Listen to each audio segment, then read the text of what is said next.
ও গোলাম শোনো শোনো, ইয়া আইয়ুহার রাসূল কুলু মিনাত তাইয়্যিবাত ওয়া আমালু সালিহান ইন্নী বিমা তা'মালুনা আলীম। আল্লাহ রাব্বুল আলামিন বলেন, ও পৃথিবীর মানুষেরা, হে রাসূলগণ, তোমরা পবিত্র বস্তু আহার করো এবং সৎকর্ম করো। তোমরা যা করো সে বিষয় আমি অব্যাহত। আল্লাহ সুবহানাহু ওয়া তাআলা বলেন, ও আমার গোলামেরা, তোমরা যেটাই করো না কেন, তোমরা হারামটাকে হারাম মনে হালাল মনে করতেছ। তোমরা হালাল উপার্জন করো না হারাম উপার্জন করো, না দিনের জায়গায় রাতে ডাকাতি করো, যাই করো না কেন, সমস্ত বিষয়ে খবর রাখার মালিক আমি আল্লাহ।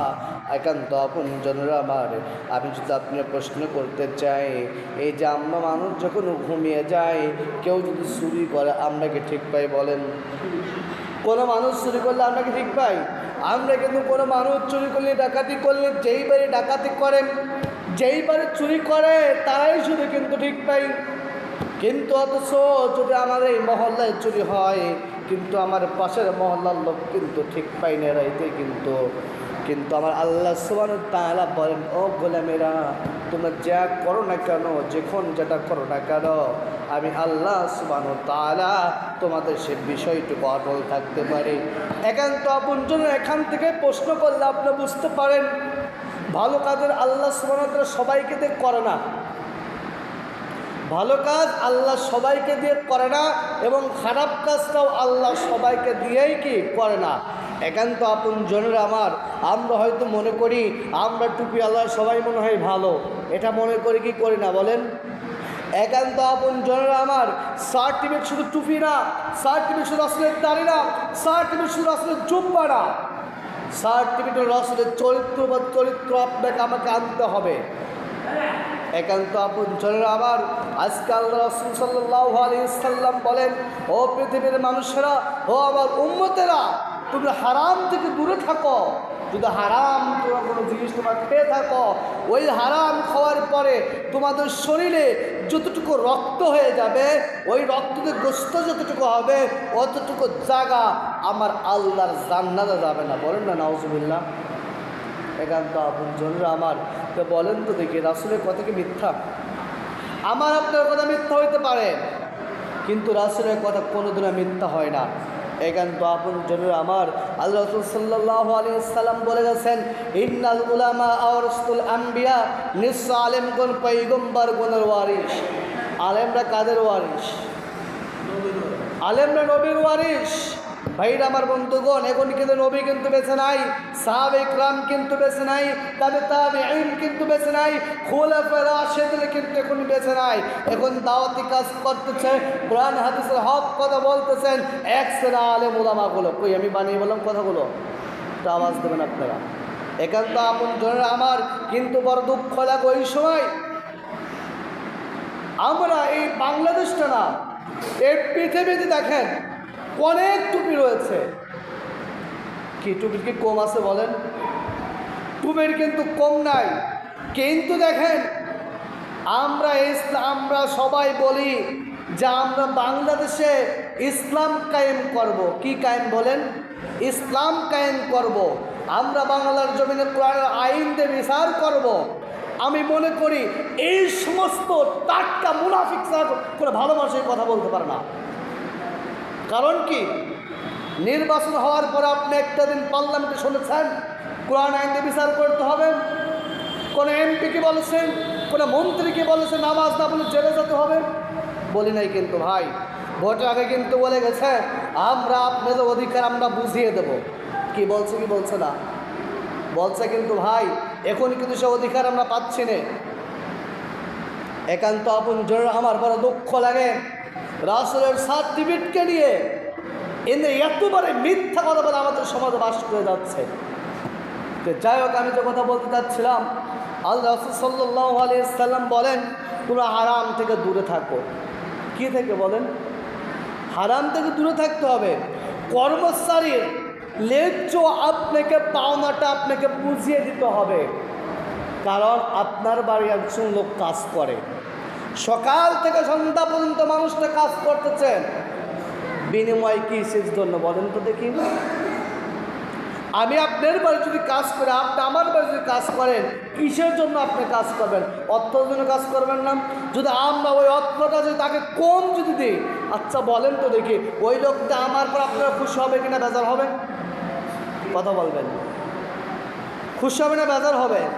ওই লোকটা বেজার হবে। কেন বেজার হবে? উনি তার সম্মানীটা অর্থটা একেবারেই কম দিয়েছে। তার বাস্তব প্রমাণ আমি একটু দিতে চাই। একটা এক্সাম্পল আপনারা বুঝবেন। সামান্য আমাদের দেশে যারা ভ্যান চালক, এরা যদি 500 টাকা করেও যদি ভ্যান চালায়, মাসে কত আসছে বলেন তো? 15,000। সামান্য কৃষক এখন পাট দাম 800 টাকা কোনো পরিত পাওয়া যাচ্ছে না। যাচ্ছে বলেন? আপনারও যাচ্ছে ভাই, কিন্তু আমার দিক যাচ্ছে না। 800 টাকা করে যে পড়ে যাচ্ছে, তারও তো মাসে অনেক টাকা হয়ে যাচ্ছে বন্ধু। কিন্তু একজন ইমাম সাহেব আপনার বাড়ি থাকে, একজন ইমাম সাহেব আপনাদের পুরো জাতিকে দায়িত্ব নেয়, অথচ আমরা সেই ইমাম সাহেবকে সম্মান দিতে গেলে আমাদের কান্না বাড়ি হয়ে যায়। কথা বল ঠিক কিনা? দেখেন তো আপন জরুরি আমার, কাল কিয়ামতের দিন আল্লাহর আদালতে আপনি কি জবাব দেবেন? আবার ম্যাক্সিমাম লোকরা ফতোয়া দিয়ে বলে, হুজুর আপনাদের টাকায় বরকত আছে। কি আছে বলেন? বরকত আছে। আচ্ছা বলেন তো দেখি, এখন মরিচের দাম যাচ্ছে, কিছুদিন আগে মরিচের পোয়া গেছে 70 টাকা। কয় টাকা পোয়া? 70 টাকা মরিচের দাম গেছে।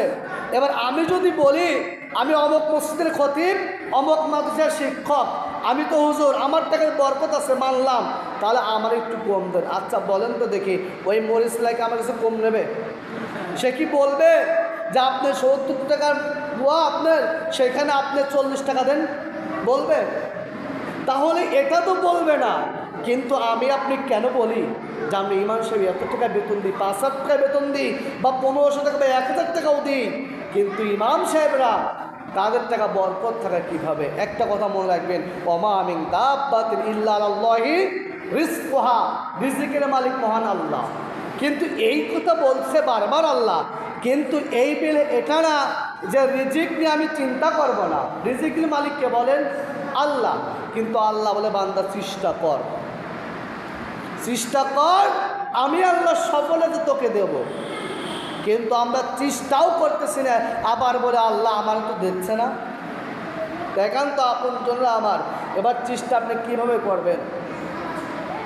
চেষ্টা আপনাকে করার মতন করতে হবে। মনিবের আপনি যার বাড়ি কাজ করবেন, তার কাজটা মন জয় করবেন। কাল কিয়ামতের দিন আল্লাহ সুবহানাহু ওয়া তাআলা প্রত্যেকটি মানুষদেরকে বলবেন, ও গোলাম, তোমাকে আমি একটা দায়িত্ব দিয়ে পাঠাইছিলাম। কি দিয়ে বলেন? দায়িত্ব দিয়ে পাঠাইছিলাম। এই দায়িত্বটা তুমি কোথায় ব্যয় করছো, কিভাবে ব্যয় করছো? তখন কিন্তু আমাদের কিন্তু আর মিথ্যা কথা তো বলা যাবেই না। তখন আল্লাহ সুবহানাহু ওয়া তাআলা বলবেন, ও আমার ফেরেশতারা আমার গোলামের আমলনামাটা দিয়ে দেয়। গোলাম তখন করবে, ইকরা কিতাবে কাফা বিনাফসিকাল ইয়াউমা আলাইকা হাসিবা। বান্দা পড়ো তোমার আমলনামা, তুমি জীবনে কি করছো। বান্দা যখন পড়বে ওয়ালা কাবীরাতান ওয়ালা সাগীরা, আল্লাহ জীবনে বড় গুনাহ করছে এটাও লেখছো, আল্লাহ জীবনে ছোট গুনাহ করেছি আল্লাহ তুমি এটাও তুমি আল্লাহ লিখে রাখছো। তখন বলবা যে আল্লাহ এই খাতাটা আমার না। কার না বলেন? আমার না। এই দুনিয়ায় আপনি মিথ্যা কথা বলেন না কেন? মিথ্যা কথা বলে কিন্তু পার পেয়ে যাচ্ছেন, কিন্তু আল্লাহর দরবারে মিথ্যা কথা বলার কোনো সিস্টেম আছে বলেন? ঘুষ দেওয়ার কোনো সিস্টেম আছে? সুদ দেওয়ার কোনো সিস্টেম আছে? কিচ্ছু নাই। কিন্তু তখন আপনি কি করবেন? শুধু বলবেন হায় হায় হায় আল্লাহ আমার জীবনটা কি হলো। একান্ত আপন জনের আমার, এর জন্য আমি আপনাকে বলতেছি, আমরা যে যে দায়িত্ব পর আছি, আমাদের দায়িত্ব কন্টিনিউর হতে হবে। কি হতে হবে বলেন? কন্টিনিউর হতে হবে। তো যাই হোক, যে কথা বলতে চাচ্ছিলাম, আল্লাহ সুবহানাহু ওয়া তাআলা বর্ণ পৃথিবীর মানুষেরা তোমরা সৎভাবে চলো, তোমরা সৎ ও পবিত্র বস্তুতে আহার করো। আচ্ছা বলেন তো দেখি, আহার আল্লাহ করতে বলছেন, আহার মানে কি? খাওয়া, পান করতে বলছেন আল্লাহ সুবহানাহু ওয়া তাআলা। বলেন তোমরা হালাল জিনিসটা পান করো। এবার সাপোজ আমি আপনাদের আচ্ছা, গরু যদি মারা যায় কি হয়ে যায় বলেন? গরু যদি মারা যায়, ওই গোশত কি আমাদের জায়েজ না না জায়েজ? না জায়েজ। কিন্তু আল্লাহ বলেন, গোলাম ওই গোস্ত তোমাদের জন্য জায়েজ। কাদের জন্য জায়েজ? যারা 3 দিন 7 দিন খাবার খাইতে পারতেছে না, বা তার প্রতিবেশীরা তাকে কেউ কোনো হেল্প করছে না, ওই সমস্ত লোকের জান বাঁচানোর খরচ, ওই ক্ষেত্রে ওই লোকটা ওইটা খাতে পারবে। কিন্তু আপনি তো অনেক, আপনি খাইতে পারতেছি, ইনকাম করতে পারতেছি, বা একটু খাইতে পারতেছি, যদি আপনি ওই যদি খাই, তাহলে আমার জন্য আপনার জন্য কী হবে বলেন তো? হারাম হয়ে যাবে। দেখেন তো আপন জনেরা আমাদের সমাজের মানুষ মরা মুরগি খায় না, খায় বলেন? ওইটা কি করে? ওটা ফেলে দেয়। মরা গরু খাই না, মরা ছাগল খাই না, ওইটা ফেলে দেয়। কিন্তু সুদ কিন্তু কেউ ছাড়ে না। কথা কোন লাগে? সুদ কিন্তু কেউ ছাড়ে না। মরা খাওয়া যেরকম হারাম, সুদ খাওয়া তার থেকে বেশি হারাম। এবার আমাদের সময় দেখেন সুদ কোনটা খাওয়া শুরু হয়ে গেল। সুদ খাতি খাতি এখন ইমাম সাহেবের কাছ তো সুদ খাওয়া করছে। কীভাবে শুনবেন? সরকার একটা ইমাম সাথে ভাতা দেওয়ার ব্যবস্থা করতেছে ইমাম মুয়াজ্জিম খাদেমকে, কিন্তু কমিটিরা কী করতে শুনবেন? কমিটিরা বলতে হুজুর 95% আপনার, 5% আমার, বা এটা গেল। আবার যার মাধ্যমে যাচ্ছে সে বলতে হুজুর আমার কিছু দিতে হবে। তার মানে কি? ওটা কি সে চেয়ারের চেয়ে সুদ খাচ্ছে না? তাহলে বলেন, আমরা মরা মুরগি খাই না, আমরা মরা পশুর গোস্ত খাই না, আমরা কুকুরের গোস্ত খাই না, আমরা শিয়ালের গোস্ত খাই না, আমরা শুকরের গোস্ত খাই না, কিন্তু আমরা সুদ ছাড়ি না। এমন পাবলিক মনে আমাদের কুষ্টিয়া জেলায় নাই। একান্ত আপন জনেরা শুধু কি তাই, বড় অবাক লেগে যাচ্ছে আমার। ইন্নাল উলামা ওয়ারাসাতুল আম্বিয়া, নিশ্চয় আলেমগণ পয়গম্বরগণের ওয়ারিস। বলে গেছেন কে? রাসূল করিম সাল্লাল্লাহু আলাইহি ওয়াসাল্লাম বলেন। কিন্তু আজকে আমরা সেই আলেমদের সাথে বেঈমানি করতেছি, সেই আলেমদের সঙ্গে বেঈমানি করতেছি। আল্লামা দেলাওয়ার সাইদি রহমতুল্লাহ আলাইহি 2023 সালে 14 আগস্ট 8:40 জালিম শাসকের কাছ থেকে চিরতরে বিদায় নিয়ে চলে গেছে। দেখেন তো আপন জনেরা এবার জালিম শাসক তাকে ইন্ডোনেশিয়া ফুসদাকে মেরে দেওয়া হয়েছে, কিন্তু 2023 সালে মরছে। এখন 2000 কয় সাল বলেন? 26 সাল। আমি গত কালকেও দেখলাম ফেসবুকে কুলঙ্কের বাচ্চারা, অবৈধমের সন্তানরা ওই সমস্ত মরা মানুষের ছবিটাই নিয়ে ওরা জুতা নিক্ষেপ করতেছে। বলেন তো দেখুন, ওরা কি মুসলমানের বাচ্চারা খ্রিস্টানের বংশধর? কিন্তু চিন্তা করে দেখলাম ওরাই হলো মুসলিম কান্ট্রি। কেমন মুসলমান রে ভাই!